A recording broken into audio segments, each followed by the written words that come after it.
Hello అండి.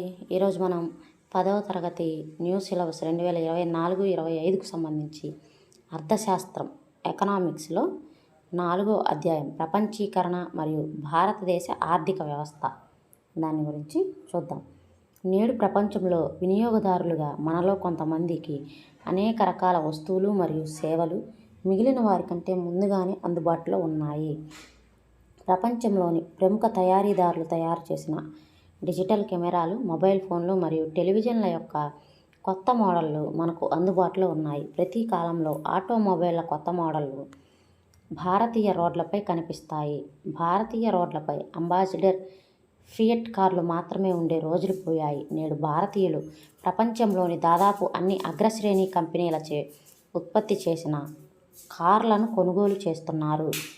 ఇదే విధమైన బ్రాండ్ల ఉధృతిని అనేక ఇతర వస్తువుల విషయంలో చొక్కాల నుండి టెలివిజన్లు మరియు ఉద్గ్రహణం చేసిన పండ్ల రసాల వరకు చూడవచ్చు. మన మార్కెట్లలో ఇటువంటి వివిధ రకాల వస్తువులను ఎంపిక చేసుకోవడం అనేది సాపేక్షంగా ఇటీవల గమనించదగిన విషయం. 2 దశాబ్దాల క్రితం కూడా భారతీయ మార్కెట్లలో ఇన్ని రకాల వస్తువులను మీరు చూసి ఉండరు. కొద్ది సంవత్సరాల్లోనే మన మార్కెట్లు రూపాంతరం చెందాయి. ఈ వేగవంతమైన మార్పులకు మనం ఎలా అర్థం చేసుకోవాలి? ఈ మార్పులను తెస్తున్న కారణాలు ఏమిటి? ఈ మార్పులు ప్రజల జీవితాలను ఎలా ప్రభావితం చేస్తున్నాయి? ఇటువంటి ప్రశ్నలపై ఈ అధ్యాయంలో మనం దృష్టి పెడదాం. అంటే ఇప్పుడు మన మార్కెట్లు పూర్తిగా మారిపోయాయి. అంతా ఆన్లైన్ షాపింగ్ అయిపోయింది. అలాగే ఫోన్లు కానీ, కార్లు కానీ, ఆటోమొబైల్స్ కొత్త కొత్త గ్యాడ్జెట్లని తీసుకొని వస్తుందన్నమాట మన భారత ప్రభుత్వం, మన భారత మార్కెట్లని. అంతకుముందు ఇన్ని లేవు. ఎందుకు ఇలా జరిగింది, దేని కారణం వల్ల ఇలా జరిగింది అనే దాని గురించి మనం ఇప్పుడు ఈ పాఠంలో మాట్లాడుకుంటాం. పలు దేశాల్లో ఉత్పత్తి 20వ శతాబ్దం మధ్య భాగం వరకు ఉత్పత్తి ప్రధానంగా దేశం లోపలే నిర్వహించేవాళ్ళు. ముడిసరుకులు, ఆహార పదార్థాలు మరియు అంతిమ వస్తువులు దేశాల సరిహద్దులు దాటి వెళ్ళేవి. భారతదేశం వంటి వలస దేశాలు ముడిసరుకులు, ఆహార పదార్థాలను ఎగుమతి చేసి తయారైన సరుకులను దిగుమతి చేసుకునేవి. దూర దేశాలను కలపడానికి వాణిజ్యం ప్రధాన మార్గంగా ఉండేది. ఇది పెద్ద బహుళ జాతి సంస్థలు అని పిలిచే పెద్ద కంపెనీలు రంగప్రవేశం చేయడానికి ముందున్న పరిస్థితి. ఒక దేశం కంటే ఎక్కువ దేశాల్లో ఉత్పత్తిని చేపట్టేలా లేదా ఉత్పత్తులను నియంత్రించే సంస్థలను బహుళ జాతి సంస్థలు MNCs అంటారు. కార్మికులు, ఇతర వనరులు చౌకగా లభించే ప్రాంతాల్లో బహుళ జాతి సంస్థలు తమ కార్యాలయాలను, కర్మాగారాలను ఉత్పత్తి కోసం నెలకొల్పుతాయి. ఉత్పత్తి వ్యయాన్ని తగ్గించడానికి ఇలా చేస్తారు. దీనివలన MNCలు అధిక లాభాలను పొందగలుగుతాయి. ఈ ఉదాహరణను చూడండి. ఒక బహుళ జాతి సంస్థ ఉత్పత్తి విస్తరించడం. పారిశ్రామిక పరికరాలను తయారు చేయడంలో ఒక పెద్ద బహుళ జాతి సంస్థ వాటిలో అమెరికాలోని తన పరిశోధనా కేంద్రంలో డిజైన్ చేస్తుంది. దాంట్లోని విడిభాగాలను చైనాలో తయారు చేయిస్తుంది. ఈ విడిభాగాలను మెక్సికో, తూర్పు యూరప్ దేశాలకు పంపి అక్కడ అసెంబ్లింగ్ చేస్తారు. ఆ తర్వాత పూర్తి అయిన ఉత్పత్తులను ప్రపంచమంతటా అమ్ముతారు. భారతదేశంలో కాల్ సెంటర్ల ద్వారా ఈ సంస్థ వినియోగదారులకు సేవలను అందిస్తుంది. బెంగళూరులోని ఒక కాల్ సెంటర్ విదేశాల్లో ఉన్న కస్టమర్లకు సమాచారం, సహాయం అందించడానికి టెలికాం సౌకర్యాలను ఇది కలిగి ఉంది. ఈ ఉదాహరణలో బహుళజాతి సంస్థ తన అంతిమ వస్తువులను ప్రపంచవ్యాప్తంగా అమ్ముతుండటమే కాకుండా ప్రధాన వస్తుసేవల ప్రపంచవ్యాప్తంగా ఉత్పత్తి జరిగేలా చూస్తుంది. దీని ఫలితంగా మరింత సంక్లిష్ట మార్గాలలో ఉత్పత్తి ప్రక్రియను నిర్వహిస్తున్నాయి. ఉత్పత్తి ప్రక్రియను చిన్న చిన్న భాగాలుగా చేసి వాటిని ప్రపంచంలోని పలు చోట్ల చేపడతారు. పై ఉదాహరణలో తక్కువ ఖర్చుతో ఉత్పత్తి చేయగల ప్రదేశంగా చైనా ఉపయోగపడింది. అమెరికా, యూరప్లోని మార్కెట్లకు దగ్గరగా ఉండటంతో మెక్సికో, తూర్పు ఐరోపా దేశాలు ఉపయోగపడ్డాయి. ఉత్పత్తి యొక్క సాంకేతిక అంశాలను అర్థం చేసుకోగల అత్యంత నైపుణ్యం కలిగిన ఇంజనీర్లు భారతదేశంలో ఉన్నారు. అదేవిధంగా వినియోగదారులకు సేవలు అందించగల ఆంగ్ల భాష మాట్లాడే విద్యావంతులైన యువత కూడా ఇక్కడే ఉన్నారు. వీటన్నింటి ఫలితంగా బహుళ జాతి సంస్థలకు ఖర్చులో 50 నుంచి 60% ఆదా అవుతుంది. ఉత్పత్తిని దేశ సరిహద్దులు దాటి చేపట్టడం వల్ల బహుళజాతి కంపెనీలు నిజంగా చాలా లాభాలు ఉండవచ్చు. వస్త్ర పరిశ్రమలో ఉత్పత్తి ప్రక్రియ వివిధ దేశాలతో ఎలా వ్యాపించిందో చూడటానికి ఈ క్రింది వాక్యాలను పూర్తి చేయండి. బ్రాండ్ ట్యాగ్లో మేడ్ ఇన్ థాయిలాండ్ అని ఉంది, కానీ అది థాయిలాండ్ దేశ ఉత్పత్తి కాదు. మేము ఉత్పత్తి ప్రక్రియను విభజించి ప్రతి దశలో ఉత్తమమైన దానికోసం వెతుకుతాము. ఈ విధంగా దీన్ని ప్రపంచవ్యాప్తంగా చేస్తున్నాం. ఉదాహరణకు, వస్త్రాలు తయారు చేసే కంపెనీ కొరియా నుండి పత్తి దారాలను పొందుతుంది. తర్వాత, దేశాల మధ్య ఉత్పత్తిని అనుసంధానం చేయటం. దేశాల మధ్య ఉత్పత్తిని అనుసంధానం చేయటం సాధారణంగా బహుళ జాతి మార్కెట్లు దగ్గర ఉన్న, తక్కువ ఖర్చుతో నైపుణ్యం లేని కార్మికుల లభ్యత గల మరియు ఇతర ఉత్పత్తి కారకాలు అందుబాటులో ఉన్న చోట ఉత్పత్తిని ప్రారంభిస్తాయి. దీనితో పాటు బహుళజాతి సంస్థలు తమ ప్రయోజనాలు కాపాడే ప్రభుత్వ విధానాల కోసం చూస్తాయి. మీరు ఈ ప్రభుత్వ విధానాలను గురించి తర్వాత అధ్యాయంలో మరింత విపులంగా నేర్చుకుంటారు. పరిస్థితులన్నీ ఉన్నట్లు బహుళజాతి సంస్థలు తమకు తాము సంతృప్తి చెందినప్పుడే ఉత్పత్తి కోసం కర్మాగారాలను, కార్యాలయాలను ఏర్పాటు చేస్తాయి. భూమి, భవనాలు, యంత్రాలు, ఇతర పరికరాలు వంటి వాటి కోసం ఖర్చు పెట్టే డబ్బుని పెట్టుబడి అంటారు. బహుళజాతి సంస్థలు చేసే ఈ పెట్టుబడులను విదేశీ పెట్టుబడి అంటారు. చూడండి, బహుళజాతి సంస్థలు చేసే పెట్టుబడిని విదేశీ పెట్టుబడి అంటారు. ఈ ఆస్తులు లాభాలు సంపాదించి పెడతాయన్న ఆశతో ఇటువంటి పెట్టుబడులు పెడతారు.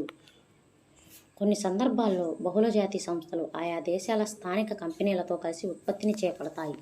ఇటువంటి భాగస్వామ్య ఉత్పత్తి వల్ల స్థానిక సంస్థలకు 2 విధాలుగా ప్రయోజనం చేకూరుతుంది. మొదటిది, బహుళజాతి సంస్థలు ఉత్పత్తిని పెంచడం కోసం కొత్త యంత్రాలు కొనుగోలు వంటి అదనపు పెట్టుబడులకు డబ్బును అందిస్తాయి. రెండవది, బహుళజాతి సంస్థలు ఉత్పత్తి కోసం ఆధునిక సాంకేతిక పరిజ్ఞానాన్ని తీసుకురావచ్చు.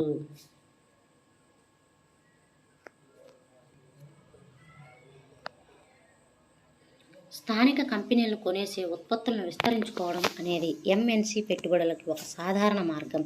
పెద్ద ఎత్తున నిధులు ఉండే బహుళజాతి కంపెనీలు ఈ పనిని తేలికగా చేయగలుగుతాయి. ఉదాహరణకు, కార్గిల్ ఫుడ్స్ అనే అమెరికాకు చెందిన పెద్ద బహుళజాతి సంస్థ ఫరాక్ ఫుడ్స్ వంటి చిన్న భారతీయ కంపెనీలను కొనేసింది.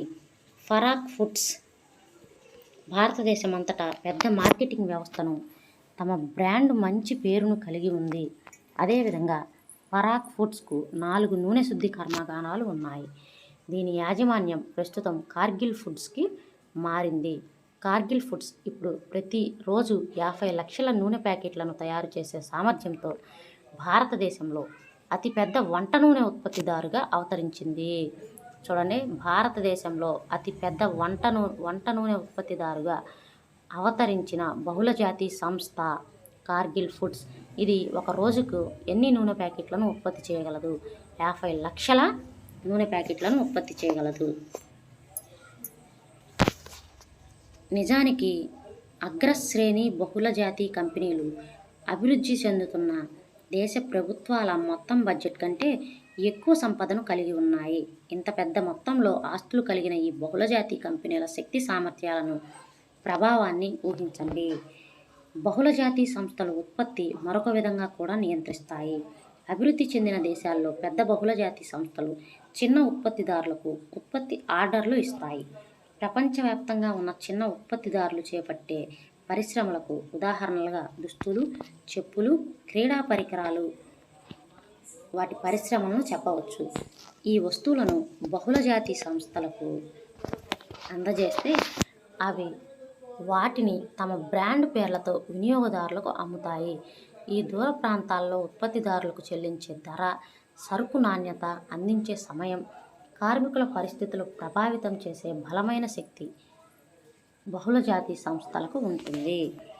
ఈ విధంగా బహుళజాతి సంస్థలు తమ ఉత్పత్తిని విస్తరించడానికి మరియు ప్రపంచవ్యాప్తంగా వివిధ దేశాలలో స్థానిక ఉత్పత్తిదారులతో కలిసి పనిచేయడానికి అనేక మార్గాలు ఉన్నాయని మనం గమనించవచ్చు. స్థానిక కంపెనీలతో భాగస్వామ్యాన్ని ఏర్పాటు చేయడం ద్వారా, స్థానిక కంపెనీలను సరఫరా కోసం ఉపయోగించడం ద్వారా, స్థానిక కంపెనీలతో సన్నిహితంగా పోటీ పడటం లేదా వాటిని కొనుగోలు చేయటం ద్వారా బహుళజాతి సంస్థలు ఈ దూర ప్రాంతాలలో ఉత్పత్తిపై తీవ్రమైన ప్రభావాన్ని చూపుతున్నాయి. వీటన్నిటి కారణంగా ఈ సుదూర ప్రాంతాల్లో జరుగుతున్న ఉత్పత్తి అనుసంధానం అవుతుంది.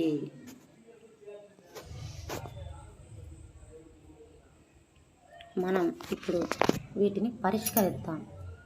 ప్రపంచంలో అతిపెద్ద ఆటోమొబైల్ తయారీ సంస్థలలో ఒకటైన ఫోర్డ్ మోటార్స్ అనే అమెరికన్ కంపెనీ ప్రపంచవ్యాప్తంగా సుమారు 26 దేశాల్లో ఉత్పత్తిని వ్యాపింపజేసింది.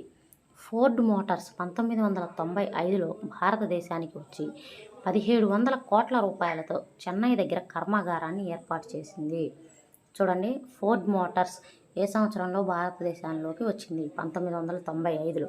భారతదేశంలో అది పెట్టిన పెట్టుబడి 1700 కోట్లు. ఎక్కడ కర్మాగారాన్ని ఏర్పాటు చేసింది? మొదట చెన్నైలో. భారతదేశంలో జీపులు, లారీలు తయారు చేసే ప్రముఖ భారతీయ సంస్థ మహేంద్ర అండ్ మహేంద్ర సహకారంతో ఈ కర్మాగారాన్ని నెలకొల్పింది. ఎవరి సహకారంతో నెలకొల్పింది? మహేంద్ర అండ్ మహేంద్ర. 2017 నాటికి ఫోర్డ్ మోటార్స్ భారతదేశంలో 88,000 కార్ల అమ్మకాలు జరిపింది. భారతదేశం నుండి దక్షిణాఫ్రికా, మెక్సికో, బ్రెజిల్ మరియు అమెరికా సంయుక్త రాష్ట్రాలకు మరొక 1,81,000 కార్లను ఎగుమతి చేసింది. ఇతర దేశాల్లోని ఉత్పత్తి కేంద్రాలకు విడిభాగాలను సరఫరా చేసేలా ఫోర్డ్ ఇండియాను అభివృద్ధి చేయాలన్న ఆలోచనతో కంపెనీ ఉంది. విదేశీ వ్యాపారం, మార్కెట్ల అనుసంధానం. చాలా సుదీర్ఘ కాలం నుండి దేశాలను కలుపుతున్న ప్రధాన మార్గంగా విదేశీ వ్యాపారం ఉంది. భారతదేశం దక్షిణాసియాలను తూర్పు, పశ్చిమ దేశాల మార్కెట్లకు అనుసంధానించే వ్యాపార మార్గాల గురించి, ఈ మార్గాల గుండా పెద్ద ఎత్తున జరిగిన వ్యాపారం గురించి మీరు చరిత్రలో చదివి ఉంటారు. అలాగే ఈస్ట్ ఇండియా కంపెనీ వంటి వివిధ వ్యాపార సంస్థలు భారతదేశానికి ఆకర్షించినది వాణిజ్య ప్రయోజనాలే అని మీరు గుర్తుంచుకోవాలి. విదేశీ వాణిజ్యం యొక్క ప్రాథమిక విధి అప్పుడేమై ఉంటుంది? క్లుప్తంగా చెప్పాలంటే విదేశీ వాణిజ్యం ఉత్పత్తిదారులకు దేశీయ మార్కెట్లకు దాటుకొని ఇతర మార్కెట్లను చేరుకోవడానికి అవకాశాలు కల్పిస్తుంది. ఉత్పత్తిదారులు తమ ఉత్పత్తులను దేశీయ మార్కెట్లలో అమ్మడమే కాకుండా ప్రపంచంలోని ఇతర దేశాల మార్కెట్లలో అమ్మడానికి కూడా పోటీ పడవచ్చు. అదేవిధంగా మరొక దేశంలో ఉత్పత్తి అయిన వస్తువులను దిగుమతి చేసుకోవడం అనేది దేశీయంగా ఉత్పత్తి అయిన వస్తువుల కంటే అధికంగా వస్తువుల ఎంపికను చేసుకోవడానికి కొనుగోలుదారుకు ఒక మార్గం అని చెప్పవచ్చు.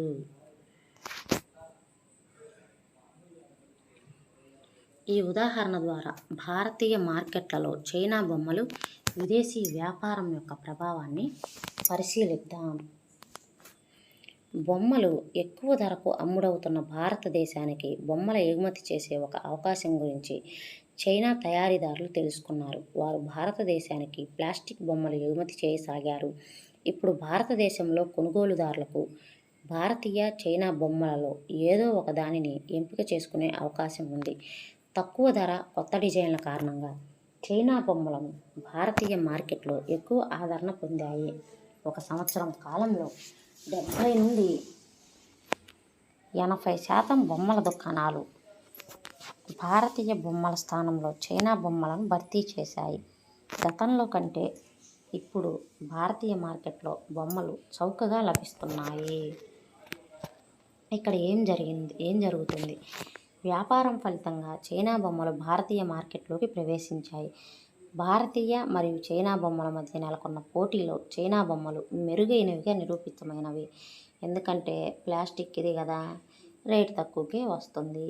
అలాగే ప్లాస్టిక్ ఎటు కావాలంటే అటు మళ్ళీది కదా, ఎటు కావాలంటే అటు మౌల్డ్ అవుతుంది కాబట్టి వివిధ రకాల కొత్త మోడల్స్ కూడా అందుబాటులోకి వస్తున్నాయి. భారతీయ బొమ్మల తయారీదారుల పరిస్థితి ఇందుకు విరుద్ధంగా ఉంది. వారి బొమ్మలు తక్కువగా అవుతుండటంతో వారు నష్టాలను ఎదుర్కొంటున్నారు. సాధారణంగా వాణిజ్యం ప్రారంభం కావడంలో వస్తువులు ఒక మార్కెట్ నుండి మరొక దేశ మార్కెట్కి రవాణా అవుతున్నాయి. దీనివలన మార్కెట్లలో వస్తువులు ఎంపిక చేసుకునే అవకాశాలు పెరుగుతాయి. ఒకే రకమైన వస్తువుల ధరలు ఈ రెండు మార్కెట్లలో సమానంగా ఉండే అవకాశం ఉంది. రెండు దేశాల్లో ఉత్పత్తిదారులు కొన్ని వేల మైళ్ళ దూరంలో ఉన్నప్పటికీ ఇప్పుడు పరస్పరం పోటీ పడతారు. ఈ విధంగా విదేశీ వ్యాపారం మార్కెట్లను కలుపుతుంది లేదా వివిధ దేశాల్లో మార్కెట్లను అనుసంధానిస్తుంది. ప్రపంచీకరణ అనగానేమి? గత 2-3 దశాబ్దాలుగా చాలా బహుళజాతి సంస్థలు తాము చౌకగా ఉత్పత్తి చేపట్టే అవకాశాలున్న ప్రదేశాల కోసం ప్రపంచమంతటా వెతకసాగాయి. ఆయా దేశాల్లో ఈ బహుళజాతి కంపెనీలు విదేశీ పెట్టుబడులు పెరుగుతున్నాయి. అదే సమయంలో దేశాల మధ్య విదేశీ వాణిజ్యం కూడా వేగంగా పెరుగుతుంది. విదేశీ వాణిజ్యంలో కూడా అధిక భాగాన్ని బహుళజాతి సంస్థలు నియంత్రిస్తున్నాయి. ఉదాహరణకు భారతదేశంలోని ఫోర్డ్ మోటార్స్ కార్ల తయారీ కర్మాగారం భారతీయ మార్కెట్లో కోసమే కాక ఇతర అభివృద్ధి చెందుతున్న దేశాలకు కార్లని ఎగుమతి చేస్తుంది. కార్ల విడిభాగాలను ప్రపంచవ్యాప్తంగా ఉన్న తన అనేక కర్మాగారాలకు ఎగుమతి చేస్తుంది. అదేవిధంగా అనేక బహుళజాతి కంపెనీలకు కార్యకలాపాలు, వస్తువులు, సేవలు, వాణిజ్యంలో కూడా ప్రధాన పాత్ర పోషిస్తున్నాయి. చూడండి, ఇక్కడ బొమ్మ ప్రపంచీకరణ సరదాగా ఉంటుంది. జాగ్రత్త, మీరు ఆడుతున్నది మా ప్రపంచంతో. ఏదో ఒక రోజు మీరు మూల్యం చెల్లించవలసి ఉంటుంది. ఈ బహుళజాతి సంస్థలు ఒక చోట కంపెనీ ఉంటుంది, ఒక చోట దానికి సంబంధించిన విడి వస్తువులు తయారు చేసే కంపెనీ ఒక చోట ఉంటుంది. కార్లను ఎగుమతి చేస్తాయి అన్నమాట. అన్ని దేశాలకు ఎగుమతి చేస్తూ ఉన్నాయి అన్నమాట. ఈ విధంగా ఒక కార్లనే కాదు, అయినా సరే ప్రపంచీకరణ జరగటం వల్ల ఏమవుతుందంటే ఈ ఎక్కువ వ్యాపారాన్ని, ప్రపంచంలో వ్యాపారాన్ని ఈ బహుళజాతి సంస్థలే ఎక్కువగా నియంత్రిస్తున్నాయి. అధిక విదేశీ పెట్టుబడులను, అధిక విదేశీ వాణిజ్యం వలన దేశాల మధ్య ఉత్పత్తి, మార్కెట్లు ఎక్కువగా అనుసంధానించబడ్డాయి. వేగవంతమైన ఈ అనుసంధాన ప్రక్రియను లేదా దేశాల మధ్య ఏర్పడే ఈ అంతః సంబంధాలను ప్రపంచీకరణగా చెప్పవచ్చు. ఈ ప్రపంచీకరణ ప్రక్రియలో బహుళజాతి కంపెనీలు ప్రధాన పాత్ర పోషిస్తున్నాయి. దేశాల మధ్య ఎక్కువ మొత్తంలో వస్తు సేవలు, పెట్టుబడులు మరియు సాంకేతిక విజ్ఞాన ప్రవాహాలు జరుగుతున్నాయి. కొన్ని దశాబ్దాల క్రితంతో పోలిస్తే ప్రపంచంలోని అనేక ప్రాంతాలు ఒకదానితో ఒకటి దగ్గర సంబంధాలు పెట్టుకున్నాయి. వస్తు సేవలు, పెట్టుబడులు, సాంకేతిక విజ్ఞాన ప్రవాహాలతో పాటు దేశాలను కలపడానికి వేరొక మార్గం ఉంది. ఇది దేశాల మధ్య ప్రజల రాకపోకల ద్వారా జరుగుతుంది. మంచి ఆదాయం, మెరుగైన ఉద్యోగాలు, మెరుగైన విద్య కోసం ప్రజలు సాధారణంగా ఒక దేశం నుండి మరొక దేశానికి వెళుతూ ఉంటారు. అయితే గత కొన్ని దశాబ్దాలుగా వివిధ ఆంక్షల వల్ల దేశాల మధ్య ప్రజల రాకపోకలు అంతగా పెరగలేదు. సాంకేతిక పరిజ్ఞానం. సాంకేతిక విజ్ఞానంలో జరిగిన శీఘ్ర ప్రగతి ప్రపంచీకరణ ప్రక్రియను ప్రేరేపితం చేసిన ఒక ప్రధాన కారకంగా ఉంది. ఉదాహరణకు గత 50 సంవత్సరాల కాలం రవాణా సాంకేతిక పరిజ్ఞానంలో అనేక అభివృద్ధి పరిణామాలను చవిచూసింది. ఫలితంగా తక్కువ ఖర్చుతో ఎక్కువ దూరాలకు చాలా త్వరగా వస్తువులను చేరవేస్తున్నారు. వస్తువుల రవాణా కోసం కంటైనర్లు.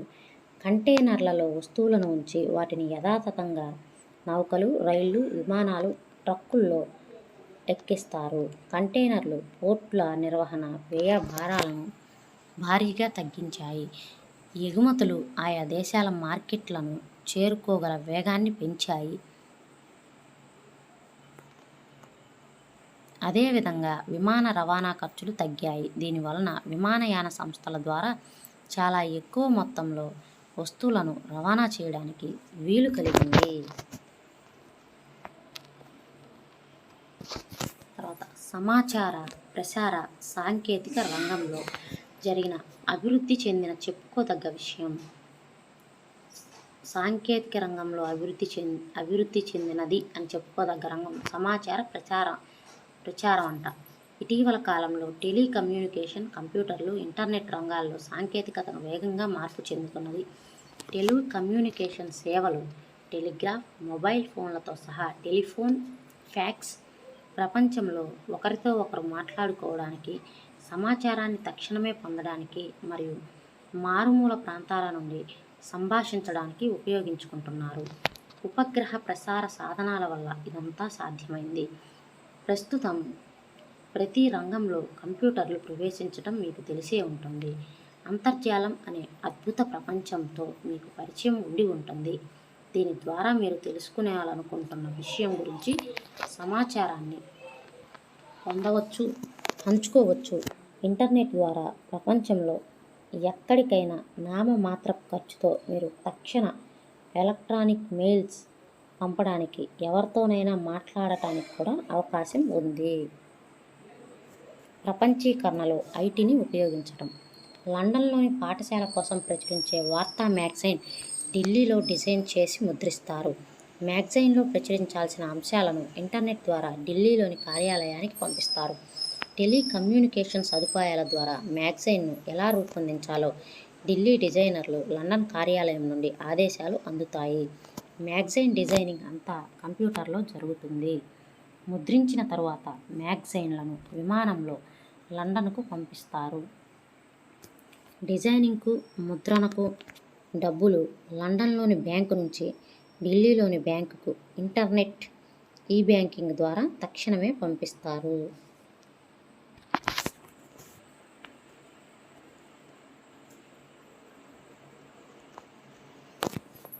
విదేశీ వాణిజ్యం, విదేశీ పెట్టుబడుల విధానాల సరళీకరణ. భారతదేశంలో చైనా బొమ్మల దిగుమతి ఉదాహరణకు మరొకసారి వద్దాం. బొమ్మల దిగుమతిపై భారతీయ ప్రభుత్వం పన్ను విధిస్తుందనుకున్నా ఏం జరుగుతుంది? ఈ బొమ్మల దిగుమతి చేసుకోవాలనుకునే వారు దీనిపై పన్ను చెల్లించాల్సి ఉంటుంది. పన్ను కారణంగా కొనుగోలుదారులు దిగుమతి చేసుకున్న బొమ్మలకు అధిక ధరలు చెల్లించవలసి వస్తుంది. అప్పుడు భారతీయ మార్కెట్లో చైనా బొమ్మలు మరీ అంత చౌకగా ఉండవు. దాంతో చైనా నుంచి దిగుమతులు తగ్గుతాయి. భారతీయ బొమ్మల ఉత్పత్తిదారులు పుంజుకుంటారు. దిగుమతి సుంకాన్ని వాణిజ్య అవరోధాలకు ఒక ఉదాహరణగా చెప్పవచ్చు. కొన్ని పరిమితులను విధించటం వల్ల దీనిని అవరోధం అంటారు. విదేశీ వాణిజ్యాన్ని పెంచడానికి లేదా తగ్గించడానికి మరియు ఏ వస్తువు ఎంత పరిమాణంలో దేశంలో రావాలనేది నిర్ణయించడానికి ప్రభుత్వ వాణిజ్య అవరోధాలను ఉపయోగించవచ్చు. స్వాతంత్ర్యం పొందిన తరువాత భారత ప్రభుత్వం విదేశీ పెట్టుబడులకు అవరోధాలను విధించింది. దేశంలోని ఉత్పత్తిదారులకు విదేశీ పోటీ నుంచి రక్షణ కల్పించడానికి వాటి అవసరం ఉందని భావించింది. కేవలం 1950, 60లలో పరిశ్రమలు అప్పుడే నెలకొల్పబడుతున్నాయి. ఈ దశలో దిగుమతుల నుంచి పోటీని అనుమతించి ఉంటే ఈ పరిశ్రమలు నిలదొక్కునేవిగా ఉండేవి కావు. కాబట్టి అత్యవసర వస్తువులైన యంత్రాలు, రసాయనిక ఎరువులు, ముడి చమురు వంటి వాటిని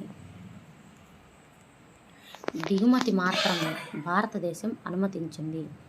అన్ని అభివృద్ధి చెందిన దేశాలు తాము అభివృద్ధి చెందుతున్న తొలి దశలలో తమ దేశ ఉత్పత్తిదారులకు వివిధ మార్గాల ద్వారా రక్షణ కల్పించాలి అన్న విషయాన్ని గుర్తుంచుకోండి.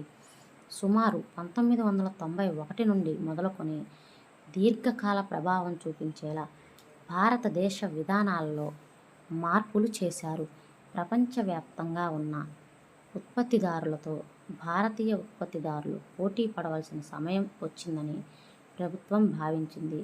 పోటీ ఫలితంగా దేశంలోని ఉత్పత్తిదారులు తమ నాణ్యతను మెరుగుపరుచుకోవలసి ఉంటుంది. కాబట్టి వాటి పనితీరు మెరుగవుతుందని భావించారు. ఈ నిర్ణయాన్ని శక్తివంతమైన అంతర్జాతీయ సంస్థలు సమర్థించాయి.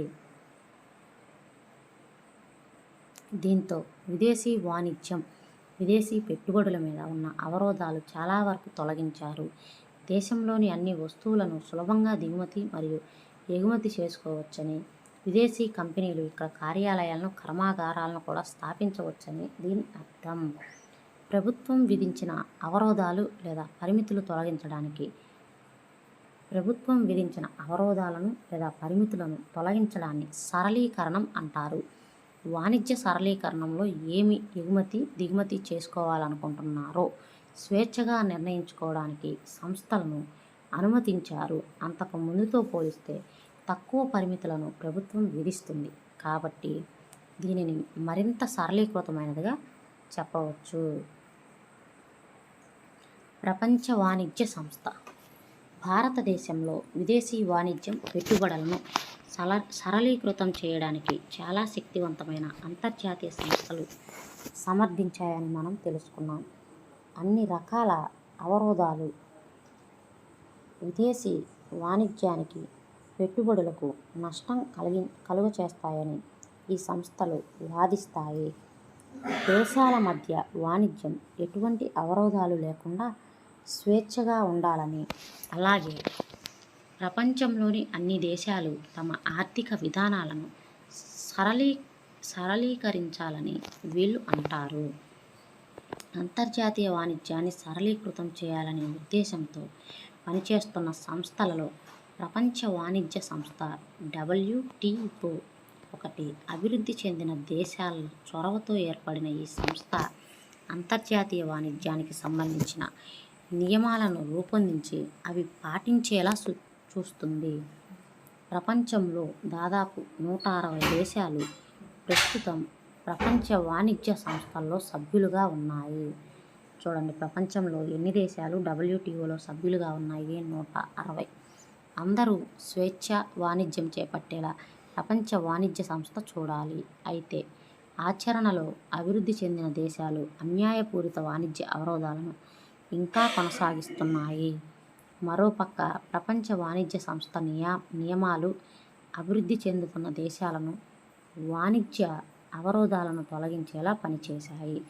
వ్యవసాయ ఉత్పత్తుల్లో వాణిజ్యంపై ప్రస్తుతం జరుగుతున్న చర్చ దీనికి ఉదాహరణ. వాణిజ్య విధానాలపై చర్చ. భారతదేశంలో అత్యధిక ఉపాధి, అలాగే చెప్పుకోదగిన స్థాయిలో GDPని వ్యవసాయ రంగం కల్పిస్తుందని అధ్యాయం 2లో తెలుసుకున్నాం.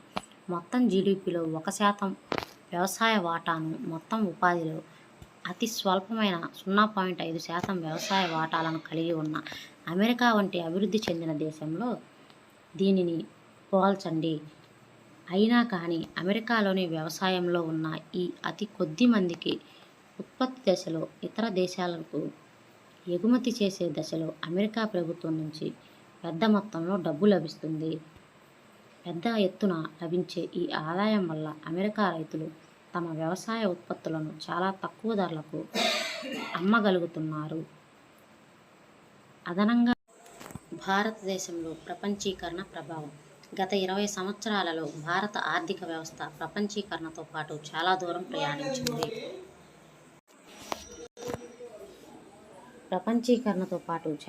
ప్రయాణించింది. ప్రజల జీవితాల మీద దీని ప్రభావం ఏమిటి? కొన్ని ఆధారాలు మనం ఇప్పుడు పరిశీలిద్దాం.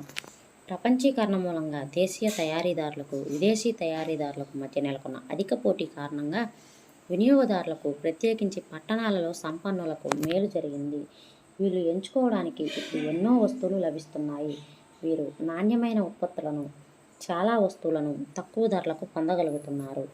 దీని వలన ఈ ప్రజలు అంతకు ముందు సాధ్యం కాని మెరుగైన జీవన ప్రమాణాలను నేడు అనుభవిస్తున్నారు. ఉత్పత్తిదారులు, కార్మికులపై ప్రపంచీకరణ ప్రభావం ఒకే రకంగా లేదు. మొదటిది, బహుళజాతి సంస్థలు గడిచిన 20 సంవత్సరాలుగా భారతదేశంలో తమ పెట్టుబడులను పెంచాయి. అంటే భారతదేశంలో పెట్టుబడులు పెట్టడం వారికి లాభసాటిగా ఉంది. సెల్ ఫోన్లు, వాహనాలు, ఎలక్ట్రానిక్స్, శీతల పానీయాలు, ఫాస్ట్ ఫుడ్ వంటి పరిశ్రమలలో లేదా పట్టణ ప్రాంతాల్లోని బ్యాంకింగ్ వంటి సేవలలోనూ బహుళజాతి సంస్థలు ఆసక్తి కనబరుస్తున్నాయి. ఈ ఉత్పత్తులకు సంపన్న కొనుగోలుదారులు అధిక సంఖ్యలో ఉన్నారు. ఈ పరిశ్రమలు, సేవలలో కొత్త ఉద్యోగాలు ఏర్పడ్డాయి. ఈ పరిశ్రమలకు ముడిసరుకులు అందించే స్థానిక సంస్థల వంటివి కూడా లాభపడ్డాయి.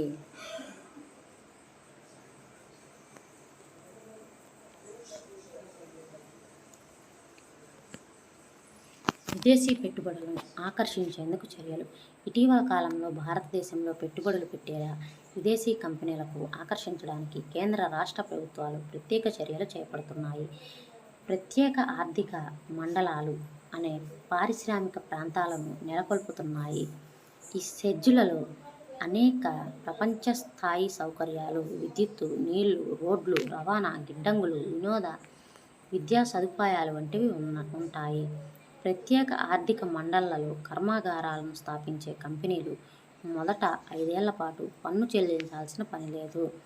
విదేశీ పెట్టుబడులను ఆకర్షించడానికి కార్మిక చట్టాలలో వెసులుబాటు కూడా ప్రభుత్వం అనుమతించింది. సంఘటిత రంగంలో కంపెనీలు కార్మికుల హక్కులను కాపాడే లక్ష్యంతో చేసిన కొన్ని నిబంధనలు పాటించాలని మీరు అధ్యాయం 2లో తెలుసుకున్నారు. వీటిలో చాలా వాటిని పట్టించుకోకుండా ఉండేందుకు ఇటీవల కాలంలో ప్రభుత్వం కంపెనీలను అనుమతించింది. కంపెనీలు శాశ్వత ప్రాతిపదికన కార్మికులను నియమించుకునే బదులు పని ఒత్తిడిని ఎక్కువగా ఉన్నప్పుడు తక్కువ కాల వ్యవధికి కార్మికులను నియమించుకునే వెసులుబాటును కలిగి ఉన్నాయి. కార్మికులపై కంపెనీకి అయ్యే ఖర్చును తగ్గించడానికి ఇలా చేస్తారు. అప్పటికి సంతృప్తి చెందని విదేశీ కంపెనీలు కార్మిక చట్టాల్లో మరింత వెసులుబాటును కోరుతున్నాయి. రెండవది, అనేక అగ్రశ్రేణి భారతీయ కంపెనీలకు పెరిగిన పోటీల వల్ల ప్రయోజనం పొందగలుగుతున్నాయి. వాళ్ళు కొత్త సాంకేతిక పరిజ్ఞానంలోనూ ఉత్పత్తి పద్ధతుల్లోనూ పెట్టుబడులు పెట్టి ఉత్పత్తి ప్రమాణాలను పెంచారు. విదేశీ కంపెనీలతో కలిసి పనిచేయడం ద్వారా కొన్ని కంపెనీలు లాభపడ్డాయి. అంతేగాక కొన్ని పెద్ద భారతీయ కంపెనీలు స్వయంగా బహుళజాతి సంస్థలుగా ఎదగటానికి ప్రపంచీకరణ తోడ్పడింది.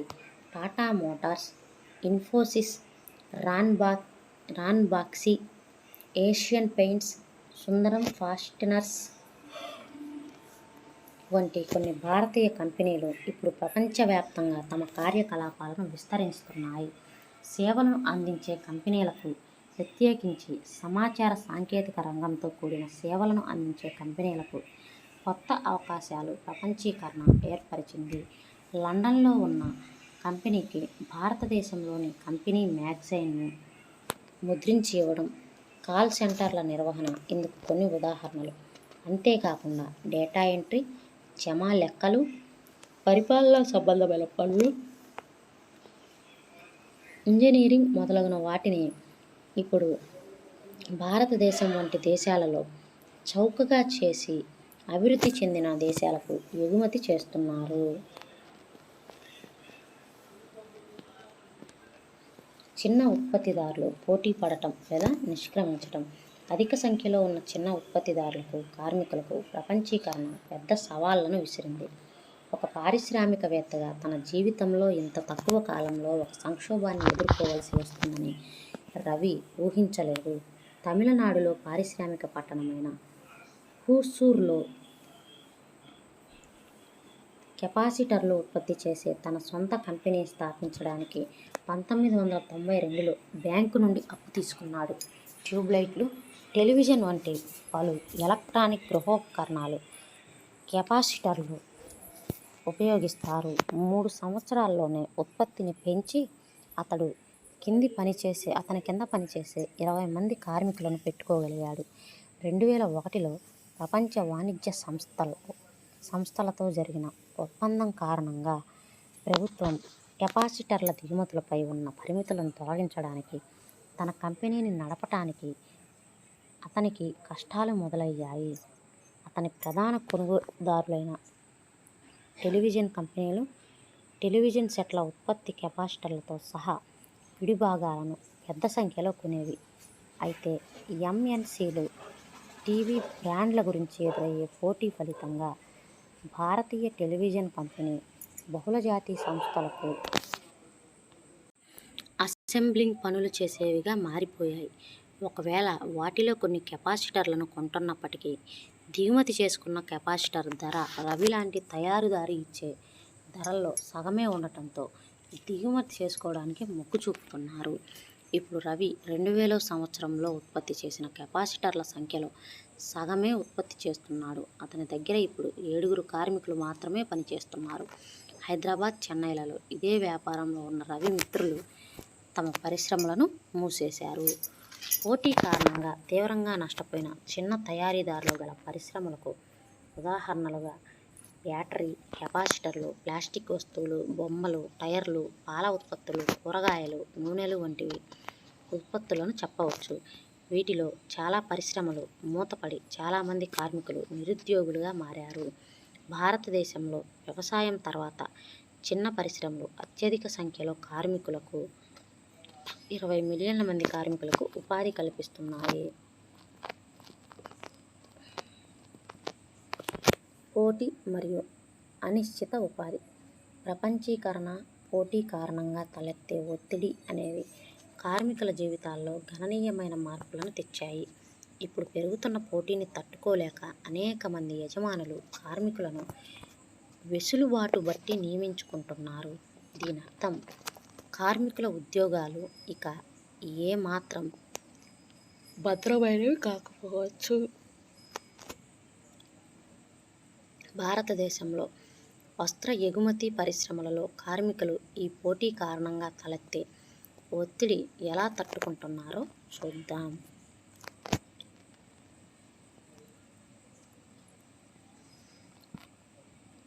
ఐరోపా, అమెరికాలో వస్త్ర పరిశ్రమ రంగంలో ఉన్న పెద్ద బహుళజాతి సంస్థలు తమ ఉత్పత్తుల కోసం భారతీయ ఎగుమతిదారులకు ఆర్డర్లు ఇస్తాయి.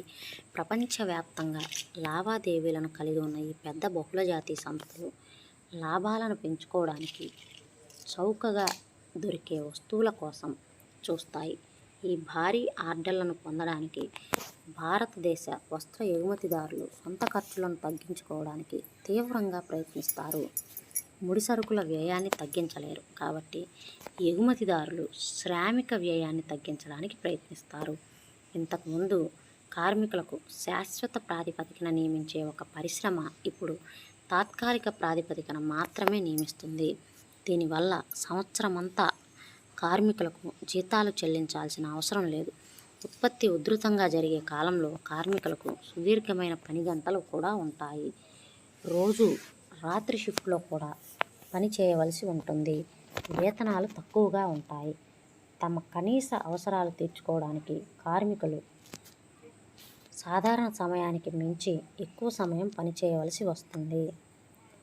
వస్త్ర ఎగుమతిదారుల మధ్య నెలకొన్న పోటీ బహుళజాతి సంస్థకు మంచి లాభాలను తెచ్చిపెట్టినప్పటికీ ప్రపంచీకరణ వల్ల పొందిన ప్రయోజనాలలో కార్మికులకు న్యాయపరమైన వాటా దక్కటం లేదు. ఒక వస్త్ర పరిశ్రమ కార్మికురాలు 35 ఏళ్ల సుశీల ఢిల్లీలోని వస్త్ర ఎగుమతి పరిశ్రమలో కార్మికురాలుగా చాలా కాలం పనిచేశారు. ఇప్పుడు ఆమె శాశ్వత ఉద్యోగిగా నియమితురాలై ఆరోగ్య బీమా, భవిష్య నిధి, అదనపు పని గంటలకు అదనపు వేతనం వంటి అన్ని సదుపాయాలు పొందేది. 1990వ సంవత్సరం చివర్లో ఆమె పనిచేసే పరిశ్రమ మూతబడింది. తరువాత ఆమె 6 నెలలుగా ఉద్యోగం కోసం వెతకగా చివరకు ఆమె నివసించే ప్రాంతానికి 30 కిలోమీటర్ల దూరంలో ఉద్యోగం దొరికింది. కొన్నేళ్లుగా ఈ పరిశ్రమలో పనిచేస్తున్నప్పటికీ ఆమె ఇక్కడ తాత్కాలిక ఉద్యోగి మాత్రమే. ఆమె గతంలో సంపాదించిన దానిలో సగం మాత్రమే సంపాదిస్తుంది. వారంలో ప్రతిరోజు సుశీల 7 గంటల 30 నిమిషాలకు తన ఇంటి నుండి బయలుదేరితే రాత్రి 10 గంటలకు తిరిగి వస్తుంది. ఒకసారి పనికి సెలవు పెడితే ఆ రోజు జీతం ఉండదు. అంతకుముందు ఆమె పొందిన ప్రయోజనాలు ఏవి ఆమెకు ఇక్కడ లభించవు. ఆమె ఇంటి దగ్గర ఉన్న పరిశ్రమలు అస్థిరమైన ఆర్డర్లను కలిగి ఉన్నందువల్ల వారు ఇంకా తక్కువ వేతనాలు చెల్లిస్తున్నారు.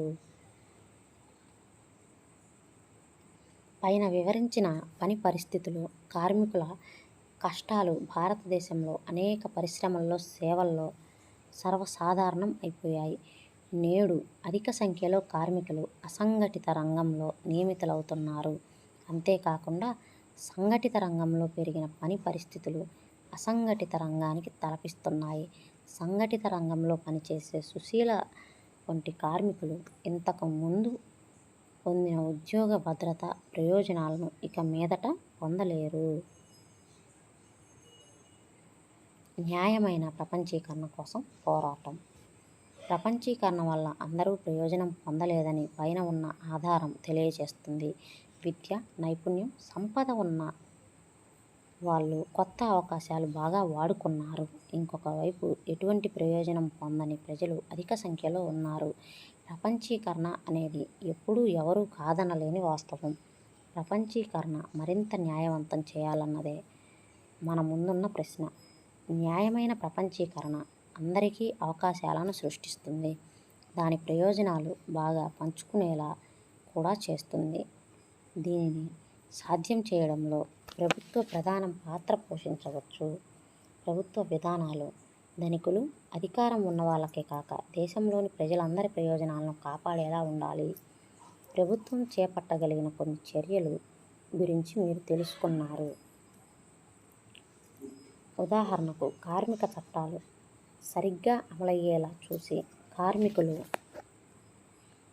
తమ హక్కులు పొందేలా ప్రభుత్వం చూడవచ్చు.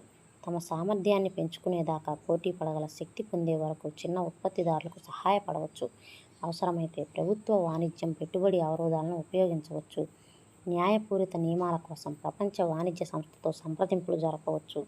ఇలాంటి ఆసక్తులు ఉన్న ఇతర అభివృద్ధి చెందుతున్న దేశాలతో కలిసి అభివృద్ధి చెందిన దేశాల పెత్తనానికి వ్యతిరేకంగా ప్రపంచ వాణిజ్య సంస్థతో పోరాడవచ్చు. గత కొద్ది సంవత్సరాల్లో పెద్ద ఎత్తున జరిగిన విస్తృత ప్రచారం, ప్రజా సంఘాల వినతులు ప్రపంచ వాణిజ్య సంస్థ వద్ద గల వాణిజ్య పెట్టుబడులకు సంబంధించిన ముఖ్యమైన నిర్ణయాలను ప్రభావితం చేశాయి. న్యాయమైన ప్రపంచీకరణ కోసం జరిగే పోరాటంలో ప్రజలు కూడా ముఖ్యమైన పాత్ర పోషించగలరని ఇవి నిరూపిస్తున్నాయి. క్లుప్తంగా ఈ అధ్యాయంలో ప్రపంచీకరణ ప్రస్తుత దశను మనం చూసాం. దేశాలను వేగంగా అనుసంధానించే ప్రక్రియను ప్రపంచీకరణ అంటారు. అధిక విదేశీ వాణిజ్యం, విదేశీ పెట్టుబడుల ద్వారా ఇది సాధ్యమవుతుంది. ప్రపంచీకరణ ప్రక్రియలో బహుళజాతీయ సంస్థలు ప్రధాన పాత్ర పోషిస్తున్నాయి. మరికొన్ని బహుళజాతీయ సంస్థలు తమ ఉత్పత్తికి చౌకైన ప్రదేశాల కోసం ప్రపంచవ్యాప్తంగా వెతుకుతున్నాయి. దీని కారణంగా సంక్లిష్ట మార్గంలో ఉత్పత్తి నిర్వహించబడుతుంది. వివిధ దేశాల్లో ఉత్పత్తి నిర్వహించడంలో సాంకేతిక పరిజ్ఞానం, ముఖ్యంగా సమాచార సాంకేతిక రంగం ప్రధాన పాత్ర పోషిస్తుంది.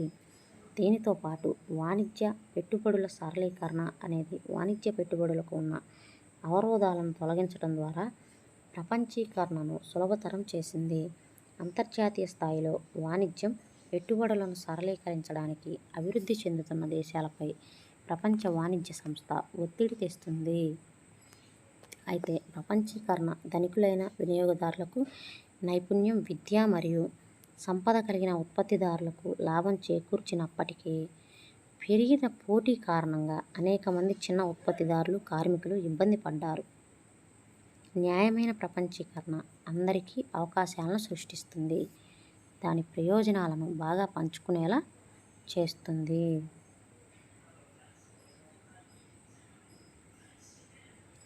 రెండు దశాబ్దాల క్రితంతో పోలిస్తే ఇప్పుడు భారతీయ కొనుగోలుదారులు సరుకుల ఎంపికకు ఎక్కువ అవకాశాలు ఉన్నాయి.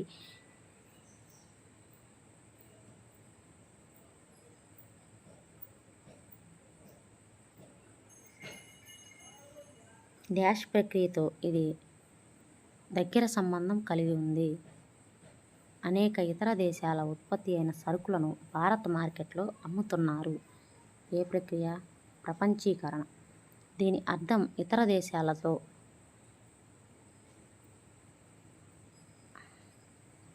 దేశాలతో సంబంధాలు పెరుగుతున్నాయి. అంతేకాకుండా మనం మార్కెట్లో చూస్తున్న అనేక బ్రాండ్లు బహుళజాతీయ సంస్థలు భారతదేశంలో ఉత్పత్తి చేసి ఉండొచ్చు. బహుళజాతీయ సంస్థలు డాష్ మరియు డాష్ కారణంగా భారతదేశంలో పెట్టుబడులు పెట్టుతున్నాయి. ప్రపంచీకరణ తక్కువకే ముడిసరుకులు లభించటం, అలాగే తెలివైన వాళ్ళు ఉండటం వల్ల భారతదేశంలో పెట్టుబడులు పెడుతున్నాయి. మార్కెట్లో వినియోగదారుల ఎంపికకు అవకాశాలు పెరిగాయి. కానీ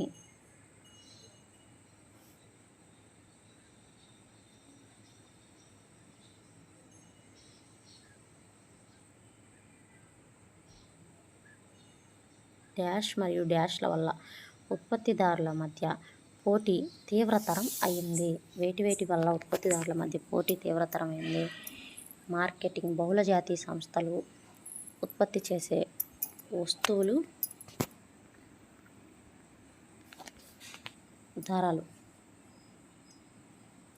తక్కువ ధరకు చిన్న ఉత్పత్తిదారుల నుంచి బహుళజాతి సంస్థలు కొంటాయి. దుస్తులు, పాదరక్షలు, క్రీడా పరికరాలను వాణిజ్యాన్ని నియంత్రించడానికి దిగుమతులపై కోటాలు, పన్నులను ఉపయోగిస్తారు. వాణిజ్య అవరోధాలు విదేశాల్లో పెట్టుబడి పెట్టిన భారతీయ కంపెనీలు టాటా మోటార్స్, ఇన్ఫోసిస్, రాన్ బాక్సీ సేవల ఉత్పత్తిని విస్తరించడానికి సమాచార సాంకేతిక రంగం దోహదపడింది. కాల్ సెంటర్లు ఉత్పత్తి కోసం భారతదేశంలో కర్మాగారాల ఏర్పాటుకు అనేక బహుళజాతి సంస్థలు పెట్టుబడి పెట్టాయి. స్వయంచాలిత వాహనాలు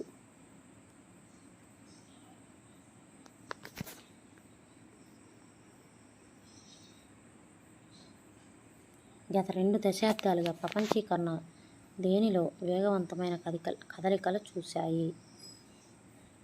దేశాల మధ్య వస్తువులు, సేవలు మరియు వ్యక్తులు, దేశాల మధ్య వస్తువులు, సేవలు మరియు పెట్టుబడులు, దేశాల మధ్య వస్తువులు, పెట్టుబడులు మరియు వ్యక్తులు, దేశాల మధ్య వస్తువులు, సేవలు, పెట్టుబడులు. ప్రపంచ దేశాల్లో బహుళజాతి సంస్థల పెట్టుబడులకు అత్యంత అనుకూలమైన మార్గం ఏమిటి?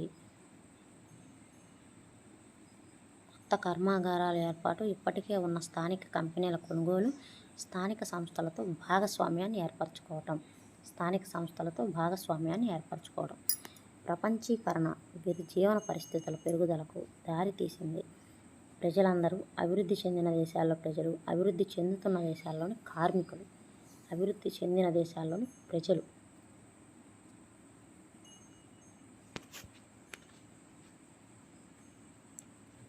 ఇది అధ్యాయం 4 ప్రపంచీకరణ గురించి.